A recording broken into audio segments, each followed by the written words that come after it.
Hi, hello, it's me Priya Hariprasad. Welcome to the world of economics and welcome to my channel. Hope that you all are doing good. ഇന്ന് നമ്മളിവിടെ discuss ചെയ്യാൻ പോകുന്നത് supply function. എന്താണ് supply function? Okay, വളരെ simple ആയിട്ടുള്ള topic ആണ്, പക്ഷെ വളരെ വളരെ ഇമ്പോർട്ടൻ്റ് ആയിട്ടുള്ള ഒരു ടോപ്പിക് തന്നെ ആയിരിക്കും. അപ്പോൾ മാക്സിമം എല്ലാവരും കാണുകയും ഫ്രണ്ട്സുമായിട്ട് ഷെയർ ചെയ്യുകയും ചെയ്യുക. ഇതുവരെയും എൻ്റെ ചാനൽ സബ്സ്ക്രൈബ് ചെയ്യാതെ ആരെങ്കിലും കാണുന്നുണ്ടെങ്കിൽ ഒന്ന് സബ്സ്ക്രൈബ് ചെയ്യുക, ബെല്ലൈക്കൺ ക്ലിക്ക് ചെയ്യുക, ഓൾ എന്ന ഓപ്ഷനും കൂടെ പ്രസ് ചെയ്യുക. അപ്പോഴേ ഞാൻ ഇടുന്ന പുതിയ വീഡിയോസിന്റെ നോട്ടിഫിക്കേഷൻസ് നിങ്ങൾക്ക് ഉടനെ തന്നെ ലഭിക്കുകയുള്ളൂ.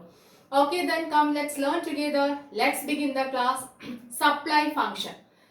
First of all, we have to learn what is supply. Supply the definition എന്താണ് അല്ലേ?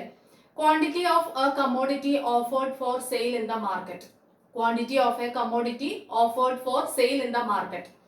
അപ്പം മാർക്കറ്റിൽ സെയിൽ ചെയ്യാനായിട്ട് റെഡിയാക്കി വെച്ചിരിക്കുന്ന ഒരു കമ്മോഡിറ്റിയുടെ, ഒരു പർട്ടിക്കുലർ കമ്മോഡിറ്റിയുടെ ക്വാണ്ടിറ്റി, അളവിനെ നമുക്ക് എന്തെന്ന് പറയാം? സപ്ലൈ എന്ന് പറയാം. റെഡി ടു സെല്ലാണെന്ന് എടുത്തു പറയണം. അതായത് സെൽ ചെയ്യാൻ റെഡി ആയിട്ട് എന്ന് പറയുമ്പോൾ നമ്മൾ എന്ത് ഫിക്സ് ചെയ്തിട്ടുണ്ടാവണം? പ്രൊഡ്യൂസർ എന്ത് ഫിക്സ് ചെയ്തിട്ടുണ്ടാവണം? പ്രൈസ് ഫിക്സ് ചെയ്തിട്ടുണ്ടാവും അല്ലെ? അപ്പം ആ ഒരു പീരീഡില്, ആ ഒരു പർട്ടിക്കുലർ ടൈമിലുള്ള ഒരു ഗിവൺ പ്രൈസ് ഉണ്ടാവുമല്ലോ, ആ പ്രൈസിന് പ്രൊഡ്യൂസർ ഓക്കെ ആവണം. ആ പ്രൈസ് പ്രൊഡ്യൂസർ ഓക്കെ ഫിക്സ് ചെയ്തിട്ടുണ്ട്. അപ്പം ആ പർട്ടിക്കുലർ പ്രൈസിന് വിൽക്കാനായിട്ട് റെഡിയാക്കി വെച്ചിരിക്കുന്ന സാധനത്തിന്റെ അളവിനെയാണ് സപ്ലൈ എന്ന് പറയുക അല്ലെ? സപ്ലൈ എന്നൊക്കെ പറയുമ്പോൾ നമ്മൾ വേഗം പറയാം പ്രധാനം ഇന്നതാണ്, നമുക്കറിയാം കാര്യം, പക്ഷെ ഒരു ഡെഫിനിഷൻ ചോദിക്കുമ്പോൾ പറയാനായിട്ട് നമുക്ക് കഴിയണം. Okay, quantity of a commodity offered for sale in the market. മാർക്കറ്റില് ഒരു പർട്ടിക്കുലർ ടൈമില് ഒരു പർട്ടിക്കുലർ കമ്മോഡിറ്റി വില നിശ്ചയിച്ചിട്ട് വിൽക്കാനായിട്ട് റെഡിയാക്കി വെച്ചിരിക്കുന്ന എന്താ പറയാ സാധനത്തിന്റെ അളവിനെ നമുക്ക് സപ്ലൈ എന്ന് പറയാം അല്ലെ? അതല്ലാതെ വെറുതെ പ്രൊഡ്യൂസർ പ്രൊഡ്യൂസ് ചെയ്തിട്ട് സ്റ്റോക്ക് ആയിട്ട് വെച്ചിരിക്കുന്ന അതിന് നമുക്ക് സപ്ലൈ പറയാൻ കഴിയില്ല. കാരണം പ്രൈസ് ഫിക്സ് ചെയ്തിട്ടുണ്ടാവില്ല, അഥവാ അല്ലെങ്കിൽ ഇപ്പൊ കറന്റ്ലി അവൈലബിൾ ആയിട്ടുള്ള ആ പ്രിവെയിലിംഗ് പ്രൈസിന് വിൽക്കാൻ പ്രൊഡ്യൂസർ റെഡി ആയിട്ടുണ്ടാവില്ല. ശരിയല്ലേ? അപ്പം പ്രിവെയിലിംഗ് പ്രൈസിന് പ്രൊഡ്യൂസർ റെഡി ആവണം, അത് വിൽക്കാനായിട്ട് ഇന്ന പ്രൈസിന് ഇത്ര ക്വാണ്ടിറ്റി ഈ ടൈമിൽ വിൽക്കാം എന്ന് പറഞ്ഞ് റെഡിയാക്കി വെച്ചിരിക്കണം അല്ലെ? അതെല്ലാം ഒത്തു വന്നാലേ നമുക്ക് എന്തെന്ന് പറയാൻ കഴിയുള്ളൂ? അതിനെ സപ്ലൈ എന്ന് പറയാൻ പറ്റുള്ളൂ അല്ലെ? അപ്പൊ റെഡി ടു സെൽ എന്നുള്ള കാര്യം ഓർമ്മ വെക്കാം. വിൽക്കാൻ റെഡിയാക്കി വെച്ചിരിക്കുന്ന സാധനത്തിന്റെ അളവ്, പ്രൈസ് എല്ലാം ഫിക്സ് ചെയ്തിട്ട്. മനസ്സിലായോ? That is supply. മനസ്സിലായല്ലോ? ഇനി നമുക്ക് ജസ്റ്റ് ഒന്ന് ലോ ഓഫ് സപ്ലൈ പറയാം. ഓൾറെഡി ഞാൻ ചെയ്തിട്ടുണ്ട്. ഓക്കെ, എങ്കിലും ഇത് പറയുമ്പോൾ നമുക്ക് പറയണം. ലോ ഓഫ് സപ്ലൈ എന്ന് പറഞ്ഞാൽ that expresses the relationship between supply of a commodity and price of that commodity. ഒരു കമ്മോഡിറ്റിയുടെ ക്വാണ്ടിറ്റി സപ്ലൈഡും പ്രൈസും തമ്മിലുള്ള റിലേഷൻഷിപ്പ് ആണ് ലോ ഓഫ് സപ്ലൈയിൽ പറയുന്നത്. ഓൾറെഡി ഞാൻ ചെയ്തിട്ടുള്ളതാണ് കേട്ടോ.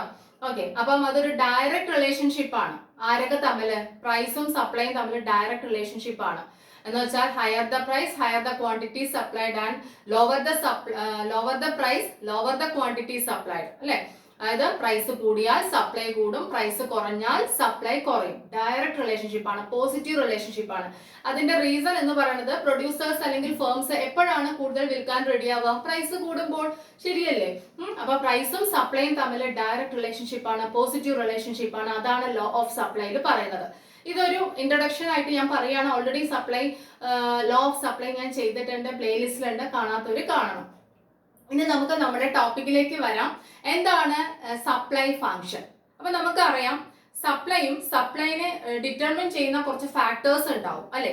അപ്പം അവര് തമ്മിലുള്ള ആ ഒരു റിലേഷൻഷിപ്പ് ആയിരിക്കും ശരിക്കും പറഞ്ഞാൽ എന്ത് സപ്ലൈ ഫംഗ്ഷൻ എന്ന് പറയുന്നത്. ഓക്കെ, അതല്ലെങ്കിൽ നമുക്ക് ചുരുക്കി പറയുകയാണെങ്കിൽ ഒരു കമ്മോഡിറ്റിയുടെ ക്വാണ്ടിറ്റി സപ്ലൈഡും ആ കമ്മോഡിറ്റിയുടെ പ്രൈസും തമ്മിൽ റിലേഷൻഷിപ്പ് എന്ന് പറയാം. പക്ഷെ പ്രൈസ് കൂടാതെ കുറച്ച് ഫാക്ടേഴ്സിനും കൂടെ എന്തുണ്ട്? ഇവിടെ ഒരു സ്ഥാനമുണ്ട് അല്ലെ? അപ്പം അതാണ് ആ ഫാക്ടേഴ്സും കൂടെ എന്തിനെ ഡിറ്റർമിൻ ചെയ്യുന്നുണ്ടാവും, നിർണ്ണയിക്കുന്നുണ്ടാവും, സപ്ലൈയെ നിർണ്ണയിക്കുന്നുണ്ടാവും. അങ്ങനെ സപ്ലൈയെ നിർണ്ണയിക്കുന്ന ഒരു കമ്മോഡിറ്റിയുടെ സപ്ലൈയെ നിർണ്ണയിക്കുന്ന ഘടകങ്ങളും ആ കമ്മോഡിറ്റിയുടെ സപ്ലൈയും തമ്മിലുള്ള റിലേഷൻഷിപ്പ് ആണ് സപ്ലൈ ഫംഗ്ഷൻ എന്ന് പറയുന്നത്. ഇവിടെ നോക്കിക്കോളൂ, ഞാൻ എഴുതിയിട്ടുണ്ട്. Supply function explains the relationship between the supply of a commodity and the factors determining it's supply. ഒരു കമ്മോഡിറ്റിയുടെ ക്വാണ്ടിറ്റി സപ്ലൈഡും ആ കമ്മോഡിറ്റിയുടെ സപ്ലൈയെ നിർണ്ണയിക്കുന്ന ഘടകങ്ങളും തമ്മിലുള്ള റിലേഷൻഷിപ്പ് ആണ് എന്തിൽ നമ്മൾ എക്സ്പ്ലെയിൻ ചെയ്യുന്നത്? സപ്ലൈ ഫംഗ്ഷനിൽ അല്ലെ? Supply function expresses the relationship between supply of a commodity and factors determining the supply of that particular commodity. ഒരു കമ്മോഡിറ്റിയുടെ സപ്ലൈ, ക്വാണ്ടിറ്റി സപ്ലൈഡും ആ കമ്മോഡിറ്റിയുടെ ആ സപ്ലൈയെ നിർണ്ണയിക്കുന്ന കുറച്ച് ഘടകങ്ങൾ ഉണ്ടാവുമല്ലോ, ഡിറ്റർമിനൻസ്, നിർണായക ഘടകങ്ങൾ. അപ്പം അവരും തമ്മിലുള്ള റിലേഷൻഷിപ്പ് ആണ് എന്തെന്ന് പറയുന്നത്, സപ്ലൈ ഫംഗ്ഷൻ എന്ന് പറയുന്നത്. ഓക്കെ, അപ്പൊ ആദ്യം പ്രൈസ് ഉണ്ട്, ആ കമ്മോഡിറ്റിയുടെ പ്രൈസ്, അതിനനുസരിച്ചിട്ടാണ് പ്രൊഡ്യൂസർ സപ്ലൈ ചെയ്യുക. അത് കൂടാതെ കുറച്ച് ഫാക്ടേഴ്സും കൂടി ഉണ്ട്. ഓക്കെ, അപ്പം ആ ഫാക്ടേഴ്സ് ആണ് സപ്ലൈ, ആ എല്ലാ ഫാക്ടേഴ്സും കൂടിയാണ് സപ്ലൈ നിർണ്ണയിക്കുന്നത്. ആ റിലേഷൻഷിപ്പ് ആണ് supply function. Okay, then mathematically നമുക്ക് ഇങ്ങനെ എഴുതാം, S X is equal to F of P X P I T W G P. എന്താണ് S X is equal to F of function of, നമ്മൾ function ആണല്ലോ ഇവിടെ പഠിക്കുന്നത്, P X P I T W G P. ഇനി ഇവിടെ ഓരോന്നും എന്താന്ന് പഠിക്കാം, അപ്പൊ ക്ലിയർ ആവും കാര്യങ്ങള്. എസ് എക്സ് എന്ന് പറയുന്നത് supply of commodity X, X എന്ന് പറയുന്ന ഒരു കമ്മോഡിറ്റിയുടെ സപ്ലൈ ആണ് എസ് എക്സ് എന്ന് പറയുന്നത്. ദെൻ അതൊക്കെ എന്തിന്റെ ഫംഗ്ഷൻ ആണ് നോക്കൂ. First one P X, price of X. അപ്പം എക്സ് എന്ന് പറയുന്ന കമ്മോഡിറ്റിയുടെ പ്രൈസ്, ഫസ്റ്റ് പ്രൊഡ്യൂസർ എന്താ നോക്കുക സപ്ലൈ ചെയ്യാനായിട്ട്, പ്രൈസ് നോക്കും. അതിനനുസരിച്ച് മാത്രമേ ഏതൊരു ഫേമും സപ്ലൈ ചെയ്യുള്ളൂ, ശരിയാണോ? Okay, then next one P I, price of inputs. P I എന്താണ്, പ്രൈസ് ഓഫ് ഇൻപുട്ട്. അതൊരു ഫാക്ടർ അല്ലേ പ്രൊഡ്യൂസറെ സംബന്ധിച്ചിടത്തോളം. ഇൻപുട്ട് ഫാക്ടർക്ക് പ്രൈസ് കൂടുമ്പോൾ ചിലപ്പോൾ ചില സമയത്ത് ആൾക്കത് അഫോർഡബിൾ ആയില്ലെങ്കിൽ ആൾ എന്ത് ചെയ്യും, സപ്ലൈ കുറച്ച് കുറയ്ക്കും. ചിലപ്പോൾ ഇൻപുട്ട് ഫാക്ടേഴ്സ് ചീപ്പായിട്ട് കിട്ടുവാണെങ്കിൽ നന്നായിട്ട് സപ്ലൈ കൂട്ടാനൊക്കെ കഴിയില്ലേ, ശരിയല്ലേ? ഇൻപുട്ട്, നിവേശങ്ങൾ, റോ മെറ്റീരിയൽസിന്റെ കാര്യമാണ് ഇവിടെ പറയുന്നത്, എല്ലാം വരും കേട്ടോ. ഇനി ടെക്നോളജി, ടി, ടെക്നോളജിയിൽ വരുന്ന മാറ്റം. നല്ല ഇംപ്രൂവ്ഡ് ടെക്നോളജി ആണെങ്കിൽ producer can supply more amount of commodity, അല്ലെ? കൂടുതൽ കമ്മോഡിറ്റി സപ്ലൈ ചെയ്യാൻ കഴിയും. ടെക്നോളജി വെൽ അഡ്വാൻസ്ഡ് ആണെങ്കിൽ, അതർവൈസ് നേരെ തിരിച്ചും സംഭവിക്കാം. അപ്പൊ ടെക്നോളജിക്ക് ഒരു സ്ഥാനമുണ്ട്, ടി ഫോർ ടെക്നോളജി ഇവിടെ കേട്ടോ. ദെൻ ഡബ്ല്യു, ഡബ്ല്യു എന്ന് പറയുന്നത് വെതർ കണ്ടീഷൻസ്, അതല്ലെങ്കിൽ നാച്ചുറൽ ഫാക്ടേഴ്സ് ആണ്. അപ്പൊ വെതർ കണ്ടീഷൻസും ഒരു പരിധി വരെ ചില സാധനങ്ങളിലൊക്കെ അങ്ങനെ അതിന് ഉണ്ട് അല്ലെ, വെതർ കണ്ടീഷൻസ് അനുസരിച്ച് അത് ചേഞ്ച് ചെയ്യാം. ഇപ്പൊ അംബർല ഒക്കെ ആണെങ്കിൽ ഏത് സമയത്ത് കൂടുതൽ പ്രൊഡ്യൂസർ സപ്ലൈ ചെയ്യും, റെയിനി സീസണിലും അല്ലെ, റെയിനി ആയിട്ടുള്ള ആ സമയത്ത്, അങ്ങനെ മനസ്സിലായി. ഓരോ കമ്മോഡിറ്റിയുടെ ആ ഒരു ഇതനുസരിച്ചും വെതർ കണ്ടീഷൻ, അതിനകത്ത് നാച്ചുറൽ ആയിട്ടുള്ള എല്ലാ കാര്യങ്ങളും എല്ലാം വരും കേട്ടോ. Okay, then G P, G P government policies. G P പറഞ്ഞാൽ എന്താണ്, ഗവൺമെന്റ് പോളിസി. അപ്പൊ ഗവൺമെന്റിന്റെ പോളിസി ഈ പ്രൊഡ്യൂസർക്ക് ഫേമിന് കിട്ടുന്ന സബ്സിഡിയോ എന്തെങ്കിലും അലവൻസോ അതിനൊക്കെ അനുസരിച്ചിട്ടും സപ്ലൈയിലെ ഏറ്റക്കുറച്ചുകൾ ഉണ്ടാവാം. ചിലപ്പോൾ ടാക്സ് ഒക്കെ കൂടുകയാണെങ്കിൽ പ്രൊഡ്യൂസർക്ക് ചിലപ്പോൾ സപ്ലൈ കുറയ്ക്കേണ്ടി വരും, ചിലപ്പോൾ കൂട്ടുക, അങ്ങനെയൊക്കെ മനസ്സിലായോ? അപ്പൊ ഗവൺമെന്റ് പോളിസി പറയുമ്പോൾ സബ്സിഡി, അലവൻസ്, ടാക്സ് അങ്ങനെയുള്ള കാര്യങ്ങൾ അതെല്ലാം സപ്ലൈയെ ബാധിക്കില്ലേ? ഓക്കെ, ദെൻ അപ്പൊ നോക്കിക്കോളൂ, ഇതെല്ലാം, അപ്പൊ ഇതെല്ലാമാണ് എന്തിനെ നിർണ്ണയിക്കുന്നത്. മെയിൻ ആയിട്ട് പ്രൈസ് ആണ്. അത് കഴിഞ്ഞിട്ട് ബാക്കി ഇത്രയും ഫാക്ടേഴ്സ് എല്ലാം എന്തിനെ ഡിറ്റർമിൻ ചെയ്യുന്നു, സപ്ലൈയെ ഡിറ്റർമിൻ ചെയ്യുന്നു. അപ്പം ഈ സപ്ലൈ ഡിറ്റർമിൻ ചെയ്യുന്ന ഈ ഫാക്ടേഴ്സ്, ഇതിന്റെ എല്ലാം ഫംഗ്ഷൻ ആണ് supply, supply of a commodity, ഒരു കമ്മോഡിറ്റിയുടെ സപ്ലൈ എന്ന് പറയുന്നത്, ശരിയല്ലേ? അതാണ് സപ്ലൈ ഫംഗ്ഷൻ, അത്രയേ ഉള്ളൂ കാര്യം. ഓക്കെ, അപ്പം പി എക്സ് എന്ന് പറഞ്ഞാൽ price of X, P I price of inputs, അതേപോലെ തന്നെ ടി എന്ന് പറഞ്ഞ technology, W weather condition, G P government policy, മനസ്സിലായി? അപ്പൊ ഇത്രയും ഘടകങ്ങളാണ് സപ്ലൈ നിർണ്ണയിക്കുന്നത്. ഈ സപ്ലൈയെ നിർണ്ണയിക്കുന്ന ഘടകങ്ങളുടെ എല്ലാം ഫംഗ്ഷൻ ആണ് സപ്ലൈ ഫംഗ്ഷൻ എന്ന് പറയുന്നത്. That is supply. അപ്പൊ സപ്ലൈ ഒരു എന്താണ്, ഡിപ്പെൻഡന്റ് വേരിയബിൾ ആണ്. ആരെ ഡിപ്പെൻഡ് ചെയ്തുകൊണ്ടിരിക്കുന്നു? ഈ ഫാക്ടേഴ്സിനെ ഡിപ്പെൻഡ് ചെയ്തുകൊണ്ടിരിക്കുന്നു. ഇവിടെ സപ്ലൈ ഡിപ്പെൻഡന്റ് വേരിയബിളും ഈ വേരിയബിൾസ് എല്ലാം ഇൻഡിപെൻഡന്റ് വേരിയബിൾസും ആയിട്ടാണ് ഇവിടെ നിൽക്കുന്നത്, അല്ലെ? ഒരു ഫംഗ്ഷൻ എന്ന് പറയുമ്പോൾ അവിടെ ഡിപ്പെൻഡന്റും ഇൻഡിപെൻഡന്റും ഉണ്ടാവും. ഡിപ്പെൻഡന്റ് പറഞ്ഞ സപ്ലൈ ഇതിനെല്ലാം ആശ്രയിച്ചിരിക്കുന്നു, കാരണം ഇതിലെല്ലാം ഉള്ള ചേഞ്ചസ് ആണ് സപ്ലൈയിൽ ചേഞ്ച് വരുത്തുന്നത്. അപ്പൊ സപ്ലൈ ഡിപ്പെൻഡന്റ് ആണ്. ആരെ ഡിപ്പെൻഡ് ചെയ്യുന്നു? ഈ ഫാക്ടേഴ്സിനെ ഡിപ്പെൻഡ് ചെയ്യുന്നു. ഇനി ഈ ഫാക്ടേഴ്സ് ഒക്കെ എന്താണ്, ഇൻഡിപെൻഡന്റ് ആണ്, സ്വതന്ത്രമായിട്ട് നിൽക്കുന്ന ഫാക്ടേഴ്സ് ആണ്. അപ്പോൾ ഡിപ്പെൻഡന്റ് ആൻഡ് ഇൻഡിപെൻഡന്റ് വേരിയബിൾസിന്റെ ഒരു ഫംഗ്ഷൻ ആണല്ലോ, അതിനെയാണല്ലോ, ആ ഒരു റിലേഷനെ ആണല്ലോ ഫംഗ്ഷൻ എന്ന് പറയാം, അല്ലെ?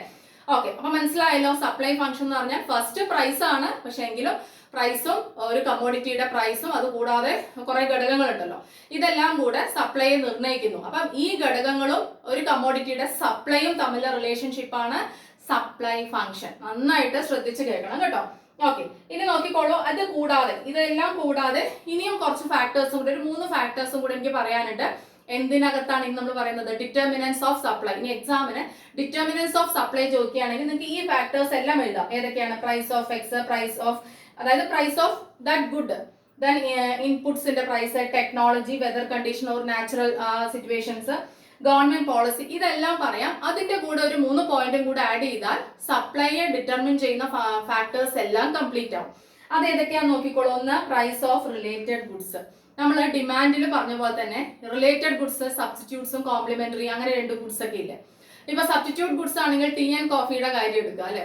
അപ്പൊ ടീക്ക് പ്രൈസ് കൂടുന്ന സമയത്ത് ഈ കോഫിയുടെ സപ്ലയർ വേഗം സപ്ലൈ കൂട്ടും. എന്താ കാര്യം? ടീയുടെ പ്രൈസ് കൂടിയിട്ടുണ്ട്. അപ്പൊ consumers will shift to coffee. Correctly ശരിയല്ലേ? ശരിയായിട്ട് എന്ത് ചെയ്യും? കൺസ്യൂമേഴ്സ് ഒക്കെ കോഫിയിലേക്ക് പോകും ടീയുടെ പ്രൈസ് കൂടിയതുകൊണ്ട്. അപ്പൊ കോഫിയുടെ സപ്ലൈ ആര് കൂട്ടും? പ്രൊഡ്യൂസർ കൂട്ടും അല്ലെ? അപ്പം ഇവിടെ കോഫിയുടെ സപ്ലൈ നിർണ്ണയിച്ച ഘടകം ടി എന്ന് പറയുന്ന സബ്സ്റ്റിറ്റ്യൂട്ട് ഗുഡിന്റെ പ്രൈസ് ആണ് അല്ലെ? അപ്പൊ അതാണ് പ്രൈസ് ഓഫ് റിലേറ്റഡ് ഗുഡ്സിനും ഇവിടെ സ്ഥാനമുണ്ട്. അതുപോലെ കോംപ്ലിമെന്ററി ഗുഡ്സ്, ഒരുമിച്ച് ഉപയോഗിക്കുന്ന ഗുഡ്സ്. അപ്പൊ ഏതിന്റെങ്കിലും ഒന്നിന്റെ പ്രൈസ് കൂടിയാൽ മറ്റൊന്നിന്റെ സപ്ലൈ ചിലപ്പോൾ കുറയ്ക്കേണ്ടി വരും അല്ലെ? ഇപ്പൊ കാർ ആൻഡ് പെട്രോളിന് പ്രൈസ് കൂടിയാൽ കാറിന്റെ ആവശ്യക്കാർ കുറയും അല്ലെ? അപ്പം എന്ത് ചെയ്യും? സപ്ലൈ കുറയ്ക്കേണ്ടി വരും, കാറിന്റെ സപ്ലൈ കുറയ്ക്കേണ്ടി വരും. കാരണം കുറച്ച് കറന്റ് പെട്രോളിന്റെ പ്രൈസ് ഒക്കെ ഒന്ന് കുറച്ച് വന്നാൽ മാത്രമേ ഇനി പുതിയ കസ്റ്റമേഴ്സ് കാറിന് വരികയുള്ളൂ. കാറിന്റെ സപ്ലൈ കുറയ്ക്കേണ്ടി വരും. ശരിയല്ലേ? അപ്പൊ പ്രൈസ് ഓഫ് റിലേറ്റഡ് ഗുഡ്സ് ഇങ്ങനെ സപ്ലൈ ഇവിടെ ഡിറ്റർമിൻ ചെയ്യുന്നത് ഇങ്ങനെയാണ്. റിപ്പീറ്റ് ചെയ്ത് കേൾക്കുക.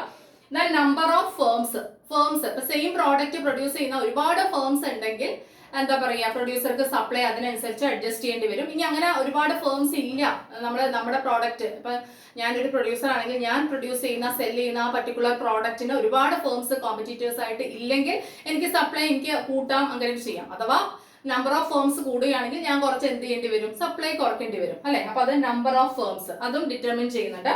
എന്നാൽ എക്സ്പെക്ടേഷൻസ്, പ്രൊഡ്യൂസറുടെ എക്സ്പെക്ടേഷൻസ് പ്രൈസിലുള്ള ഫ്യൂച്ചറിൽ പ്രൈസ് കൂടാം, ഈ പർട്ടിക്കുലർ പ്രോഡക്റ്റിന്റെ പ്രൈസ് കൂടാന്ന് പറയുമ്പോൾ ആൾ ഇച്ചിരി ഹോൾഡ് ചെയ്ത് വെക്കുകയൊക്കെ ചെയ്യും, സപ്ലൈ കുറയ്ക്കും ഇല്ല? അതൊക്കെ ചെയ്യില്ലേ? ഹോൾഡ് ചെയ്ത് വെക്കും. നമ്മൾ പറയില്ലേ പൂഴ്ത്തിവെപ്പ്, കരിഞ്ചന്താന്നൊക്കെ പറയില്ല, അതിന്റെ മലയാളം ടിപ്പിക്കൽ വേർഡ്സ്. ഓക്കെ, അപ്പം അങ്ങനെ ചെയ്തിട്ട് പിന്നീട് സപ്ലൈ ചെയ്യും പ്രൈസ് കൂടുമ്പോൾ. അപ്പം ഈ പ്രൊഡ്യൂസറുടെ എക്സ്പെക്ടേഷൻസ് പ്രൈസ് ചിലപ്പോൾ കുറഞ്ഞുകൊണ്ടിരിക്കുമ്പോൾ ആൾ എന്ത് ചെയ്യും? വല്ലാതെ കുറയോ പറഞ്ഞിട്ട് ഇപ്പൊ തന്നെ വേഗം സപ്ലൈ ചെയ്യും. ചിലപ്പോൾ കൂടിക്കൊണ്ടിരിക്കുന്ന സമയത്ത് വീണ്ടും കൂടട്ടെ എന്ന് പറയാം. അങ്ങനെ പല രീതിയിൽ എക്സ്പെക്ടേഷൻസ് ഉണ്ട് പ്രൊഡ്യൂസേഴ്സിന്റെ. അപ്പൊ അവരുടെ എക്സ്പെക്ടേഷൻസും എന്തിനെ നിർണ്ണയിക്കുന്നുണ്ട്? സപ്ലൈ.